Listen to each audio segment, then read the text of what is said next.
Muy buenos días a todas y a todos, a las legisladoras y a los legisladores presentes. Hoy la bancada naranja viene a esta tribuna a honrar un compromiso que hicimos el pasado 1 de septiembre.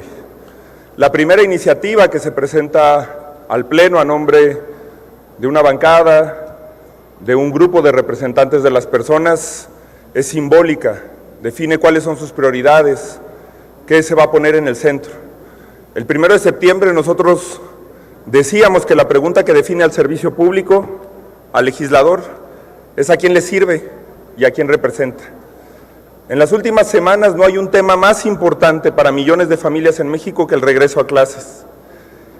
En nuestro caso, nuestras hijas y nuestros hijos prácticamente no van a tener un registro, un daño irreparable en su educación por esta pandemia. Muchas y muchos acudimos a la posibilidad de hacer una burbuja. Desde el mismo nombre vemos la exclusión. Una burbuja en la que nuestras niñas, nuestros niños, con otros compañeritos estudiaban y se ponían al corriente. Decíamos ese día que nosotros tenemos acceso a Internet, tenemos un celular siempre conectado a Internet y la mayoría, prácticamente todas y todos aquí, tenemos calefacción, agua y servicios digitales en nuestros hogares que le permitieron a nuestras hijas y a nuestros hijos estar en clases. Pero esa no es la realidad de la mayoría de las personas en México. Esa no es la realidad de decenas de millones de personas en este país. Hay 50,000 planteles educativos que prácticamente están inservibles. Tenemos de por sí un rezago histórico en materia de educación, de baños, de instalaciones, de conectividad, que le vuelve imposible estar a la vanguardia a miles de estudiantes, a millones de estudiantes.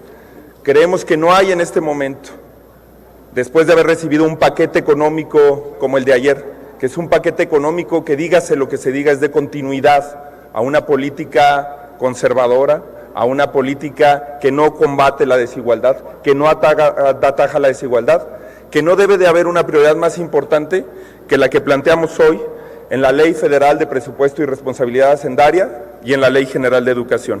Un fondo educativo de emergencia que atienda urgentemente a las escuelas y a los planteles educativos, particularmente a cuáles escuelas y a cuáles planteles educativos. Hay que leer y retomar esas directrices educativas que nos dejó como legado el Instituto Nacional para la Evaluación Educativa. ¿En dónde está el problema de la educación en México? En la equidad y en la inclusión.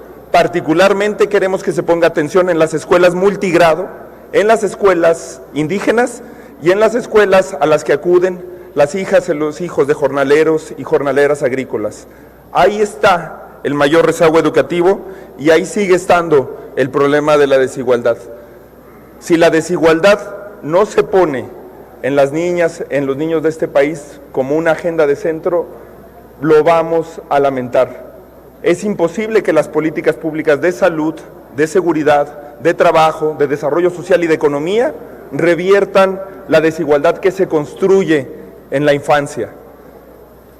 Es imposible que por mucho que gastemos después en becas, en programas sociales, que por cierto Movimiento Ciudadano en todo momento ha respaldado, como la reforma al artículo 4 constitucional, es imposible que se revierta una desigualdad que se ha construido.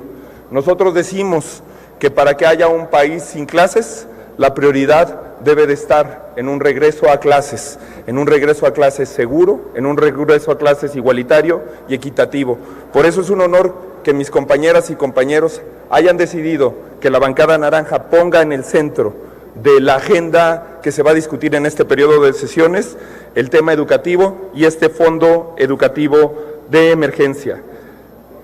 Más de 30,000 escuelas no tienen ni siquiera el servicio de agua potable, más de 20,000 no tienen drenaje y más de 25,000 ni siquiera tienen una cisterna funcional. Si ellas y ellos no están en el centro, entonces ¿quién? Muchas gracias, compañeros, gracias al presidente.